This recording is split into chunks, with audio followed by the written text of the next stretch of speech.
luz e paz. Graças a Deus, estamos reunidos para estudarmos os ensinamentos de Jesus, para que melhormente possamos colocá-los no nosso cotidiano, com certeza, com fé e com amor. Sou Beth Co, uma das trabalhadoras desta casa, e vamos então fazer a nossa prece, elevando o nosso pensamento profundamente agradecido ao Pai, ao Mestre e aos amigos espirituais, seus mensageiros, que nos amparam, que nos ajudam a fazer com que os nossos caminhos sejam de paz e de serenidade. Senhor, profundamente agradecidos estamos por este momento de amor, em que sabemos que Tu estás conosco para nos ajudar a ver claro o caminho, a podermos ter a coragem de colocar em ato os Teus ensinamentos, fazendo com que a nossa construção seja de paz e luz, e quem sabe, seja essa a nossa mais bela encarnação. Nós, profundamente agradecidos, dizemos muito obrigada. Que assim seja. O nosso assunto é o capítulo 17 do Evangelho, Sede perfeitos. Especificamente, a parábola do semeador.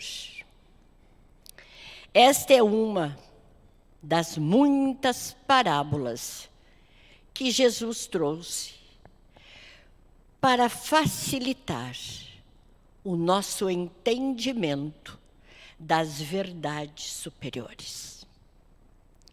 Ele usava as parábolas usando o nosso cotidiano para que realmente nós pudéssemos melhormente entender o sentido do seu ensinamento.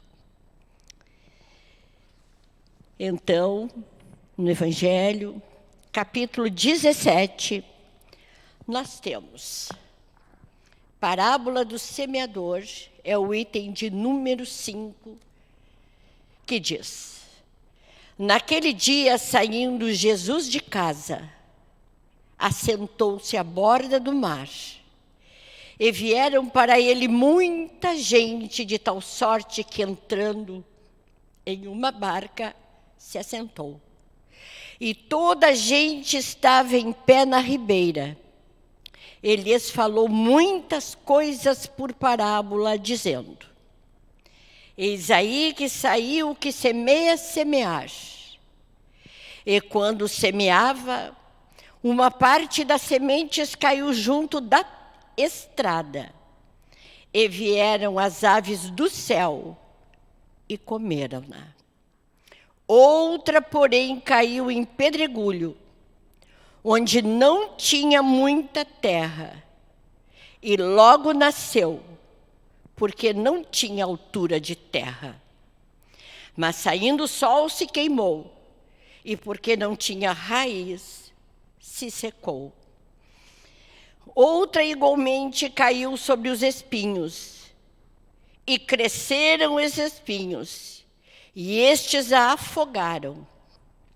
Outra, enfim, caiu em boa terra e dava fruto, havendo grãos que rendiam a 100 por 1, outros a 60, outros a 30.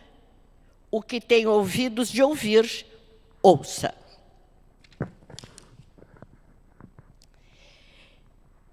E Kardec faz a seguinte reflexão: a parábola da semente representa perfeitamente as diversas maneiras pelas quais podemos aproveitar os ensinamentos do Evangelho. Quantas pessoas há, na verdade, para os quais ele não passam de letra morta, que a semelhança das sementes caídas nas pedras não produzem nenhum fruto. Outra aplicação, não menos justa, é a que se pode fazer às diferentes categorias de espíritas. Não nos oferece o símbolo dos que se apegam apenas aos fenômenos materiais, não tirando dos mesmos nenhuma consequência, pois que neles só vem um objeto de curiosidade? Dos que só procuram o brilho das comunicações espíritas, interessando-se apenas enquanto satisfazem-lhes a imaginação, mas que após ouvi-las continuam frios e indiferentes como antes. Que acham muito bons os conselhos e os admiram, mas para aplicá-los aos outros e não a si mesmos. Destes, finalmente, para os quais essas instruções são como as sementes que caíram na boa terra e produzem frutos. Esta parábola de Jesus é considerada a parábola das parábolas. Ela, inclusive, é encontrada em 3 evangelistas, com pequenas diferenças, mas a síntese, a mensagem é a mesma. Aqui no quadro, nós escrevemos que Jesus apresenta-nos, em linhas gerais, algumas condições da alma humana na narração desta parábola, diante do contato com a revelação divina. Na tarefa cristã, diz-nos Emmanuel, começar é fácil, continuar é difícil, chegar ao fim é crucificar-se.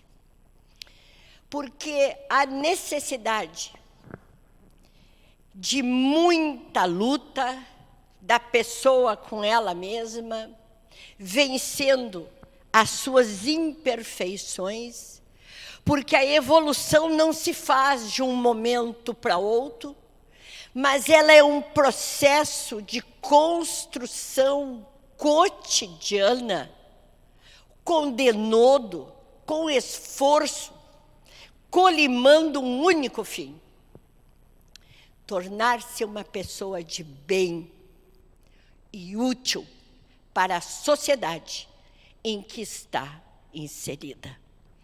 Então, esta parábola de Jesus, ela tem que trabalhar mente e coração de cada um de nós, porque nós já sabemos que somos espíritos imortais, que nunca nós morreremos, e que a nossa vida é eterna, é imortal, e somos nós que, através das tarefas do cotidiano, vamos fazendo com que esta encarnação possa nos trazer felicidade um dia, quando nós retornarmos para a casa do Pai. Todos nós, seres vivos, nascemos, crescemos, nos multiplicamos e morremos, mas nós, a essência espiritual, continuamos para sempre. E esta essência espiritual é que nós temos que ter em mente quando nós encontramos dificuldades pela caminhada, e não sentar à beira do caminho chorando, esperando que as facilidades cheguem. Elas nunca chegarão. Elas poderão tornar-se muito mais difíceis pela espera, pelo tempo perdido, esperando algum milagre que nós sabemos que não virá. Por isso que quando nós começarmos a estudar a revelação divina, a estudar, a amar a Deus sobretudo, e ao próximo como a si mesmo, nós iremos fazendo com que nos nossos dias haja sempre luz, paz, bom ânimo e harmonia. Nós estamos passando este planeta fantástico que nos acolhe desta encarnação, está passando por um momento de renovação. E não existe renovação sem dor, sem sofrimento, sem lágrima. Toda a humanidade inserida, a humanidade encarnada inserida neste planeta, está sendo como se fora ralada nas suas imperfeições, para que possa crescer, para que possa aparecer o lado divino de cada um daqueles que fazem parte da população deste famoso planeta azul. Quando nós estudamos esta parábola, nós ficamos pensando, puxa vida, será que o semeador não sabia que ia ter pedra, que ia ter passarinho, que ia ter espinho, que a terra ia estar endurecida? Será que ele não vai preparar essa terra? Aí nós precisamos voltar aos tempos de Jesus, em que naquela época a agricultura não se fazia nos moldes como nós temos a nossa agricultura agora. Porque os agricultores, eles colocavam a semente naquele solo que estava ali e que não era preparado.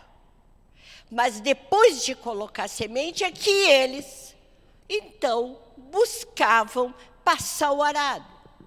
E com isso, todas aquelas coisas que Jesus menciona, como os passarinhos que comiam a semente que não caía no solo, o solo que estava endurecido e não tinha suficiente umidade para fazer germinar aquela semente, e justamente pode ser melhor compreendida quando nós sabemos como as coisas aconteciam naquela época, que são muito diferentes daquelas que nós temos na atualidade. Os vários tipos de solo somos nós.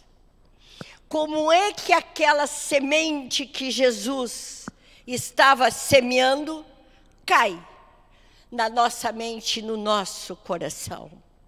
Que tipo de solo nós somos?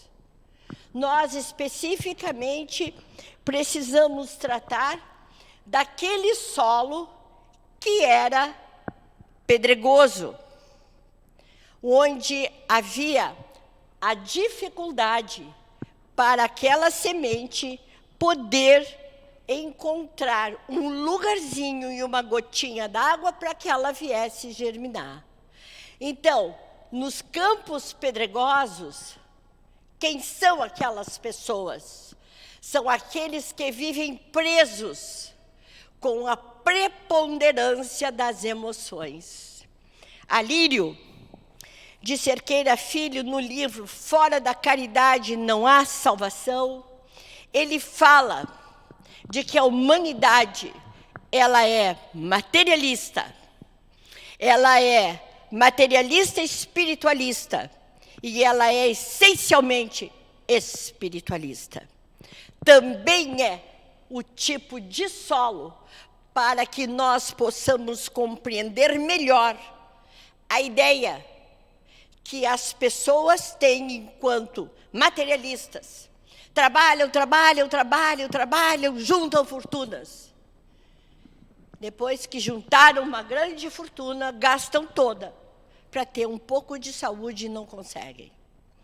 E assim, meus irmãos, nós vamos ver aqueles que já têm uma compreensão, que são os espiritualistas, os materialistas e espiritualistas, que estão assim, ainda periclitando dentro dos ensinamentos. E temos os essencialmente espiritualistas, que são, na realidade, o homem de bem, do capítulo 17 do Evangelho, que são os bons espíritas, que trabalham em benefício dos demais, que, por sua vez, recebem em bênçãos o bem que espalham aos demais. Então, nós encontramos nestes campos pedregosos a maioria esmagadora da humanidade, porque eles se deixam levar pelo gosto e o desgosto. Eu gosto disso, eu vou fazer. Não, eu não gosto, não faço mais. O prazer e o desprazer. Isso me dá prazer. Vou fazer só isso agora. Não, me fartei, não quero mais, não sou mais feliz fazendo isso.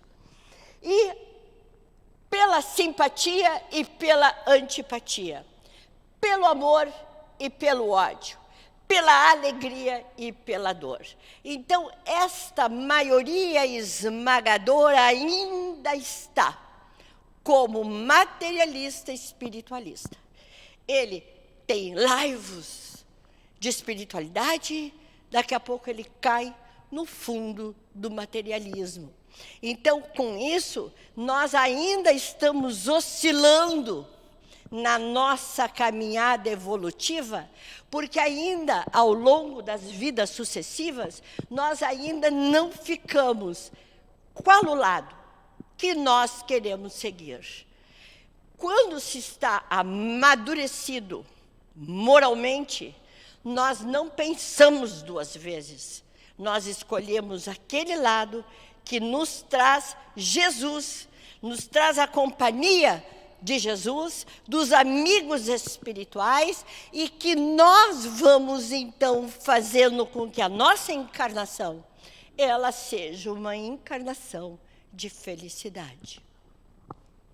Nós escrevemos ainda aqui no quadro, para mais facilmente nós podermos entender melhor esta parábola, que os campos pedregosos, eles representam os karmas negativos, os resultados ruins de ações e pensamentos de vidas anteriores.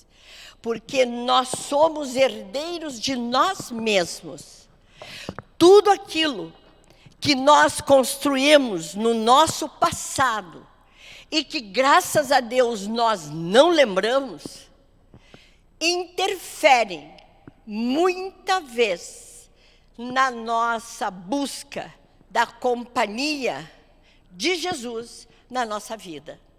Porque ainda nós temos conosco muita imperfeição que deve ser trabalhada através da ação no bem, através da busca pelo outro, através da felicidade que nós podemos fazer para os nossos irmãos de caminhada.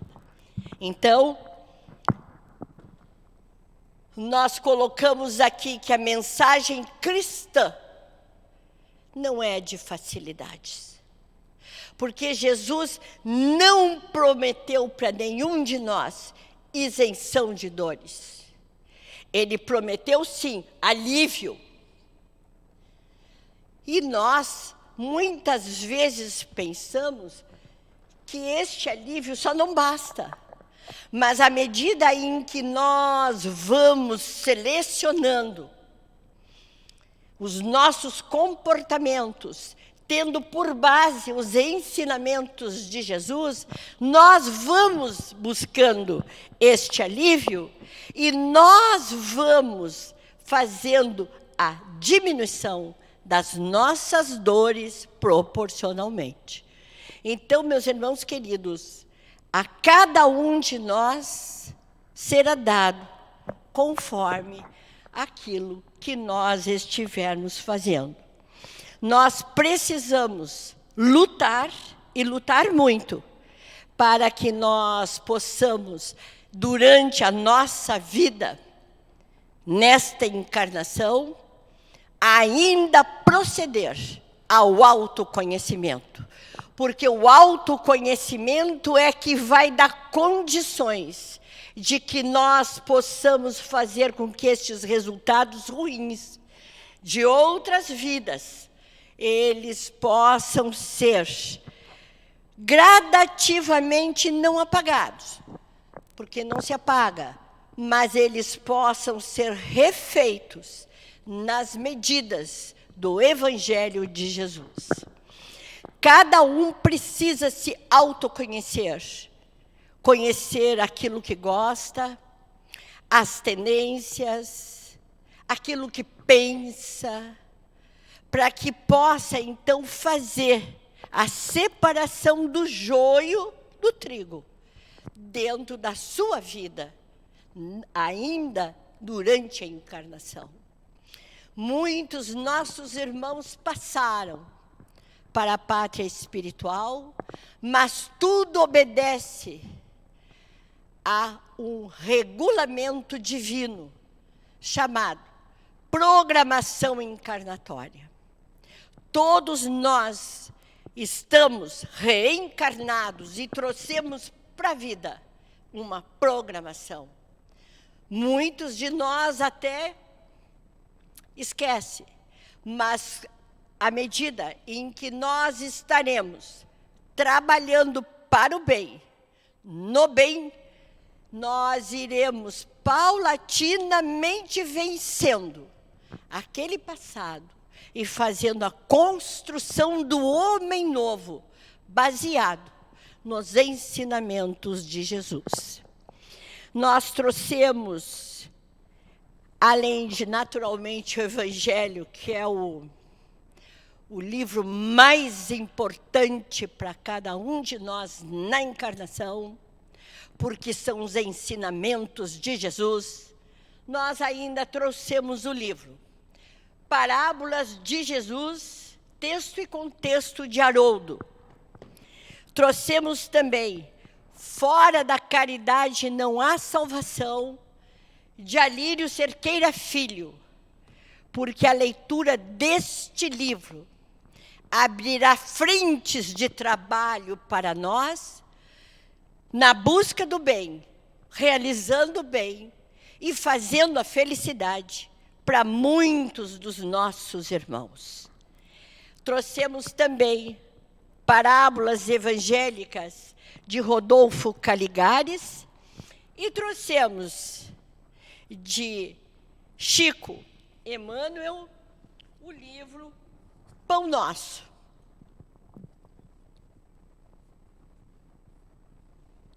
Onde nós temos, no capítulo 7, o texto A Semente, onde Emmanuel nos escreve que nos serviços da natureza, a semente reveste-se aos nossos olhos do sagrado papel de sacerdotisa do Criador e da vida. Gloriosa herdeira do poder divino, coopera na evolução do mundo e transmite silenciosa e sublime lição, tocada de valores infinitos à criatura. Exemplifica sabiamente a necessidade dos pontos de partida, as requisições justas de trabalho, os lugares próprios, os tempos adequados. Diz mais: há homens inquietos e insaciados, que ainda não conseguiram compreendê-la. E esta compreensão, ela depende essencialmente da maturidade moral que a pessoa já alcançou, à medida em que ela vai na vida de relação, buscando o melhor para o outro, porque o melhor para o outro reflete-se no melhor para ela mesma. Então, meus irmãos queridos, nós estamos muito felizes de trazer este assunto, porque o capítulo 17 do Evangelho, Sede perfeitos, ele não nos obriga, mas ele mexe profundamente conosco, para que nós possamos, no nosso cotidiano, na realização das nossas tarefas, ver se nós estamos sendo o homem de bem. Até que ponto nós já conseguimos fazer aquilo que Kardec coloca no texto O Homem de Bem? Até que ponto nós cumprimos com os nossos deveres? Pontualidade, assiduidade, trabalho no bem. Então, este capítulo do Evangelho, agora, nesta fase tão dolorida da pandemia, ele deve ser o nosso conselheiro, porque o Evangelho é o conselheiro de cada um de nós. E cada um tem preferências em relação àqueles conselhos que mais sejam adequados, que mais sejam assimilados por aquilo que a pessoa já construiu de si durante esta estada. Nós estamos na nossa hora e nós vamos agradecer a companhia dos amigos espirituais, os reais trabalhadores. Vamos lembrando de toda a humanidade, nossa irmã, todos os nossos irmãos nos leitos de dor, nas UTIs, nos hospitais, nos lares, nas clínicas geriátricas, nos presídios, nos orfanatos, nas sarjetas do mundo. Que a corrente maravilhosa de Maria de Nazaré, nossa mãe, possa envolver a todos os nossos irmãos e que nós possamos aproveitar o momento presente para buscar cada vez mais o melhor entendimento da lei do Pai, fazendo com que o nosso cotidiano seja um cotidiano de paz, de luz, de trabalho, de bom ânimo, e que possamos assim, quem sabe, fazer desta a mais bela de todas as encarnações. Nós agradecemos profundamente a companhia espiritual e dizemos: muito obrigada, Senhor. E em teu nome, com a tua permissão de nossa parte, nós damos por encerrado o nosso trabalho de difusão doutrinária deste dia maravilhoso. Muito obrigada. Que assim seja.